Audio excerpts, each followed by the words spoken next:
这一场活动呢，或许跟他讲了一段话，跟全场的爸爸妈妈，年轻的爸爸妈妈讲一段话，他们就哭了。或许跟他们说，我们当爸爸妈妈的都很爱我们自己的子女，对不对？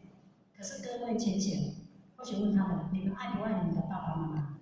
你全部都愣住哎！你们爱你们的爸爸妈妈多过爱你们的小孩吗？对不对？可是请问，你们是孩子养你们大的，还是爸爸妈妈养你们大的？对，可是我们好像有点逆向操作，对不对？我们爱孩子的心比爱父母亲的多，所以就有点那个什么因果报应，对不对？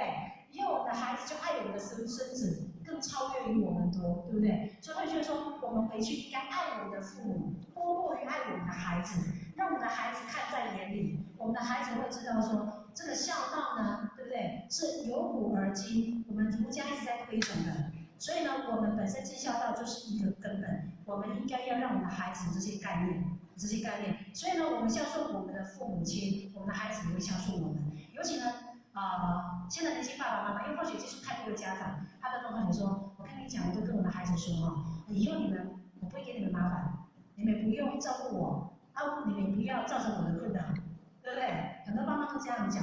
可是会就说我们不要这样教育孩子，为什么？因为你这样教育你的孩子，以后你的孩子也会这样教育你的孙子。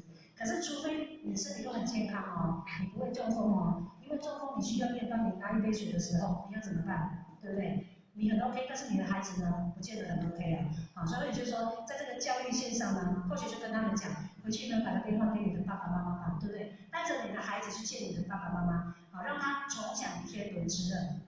好，这个妈妈呢，她就很感动，就哭了啊。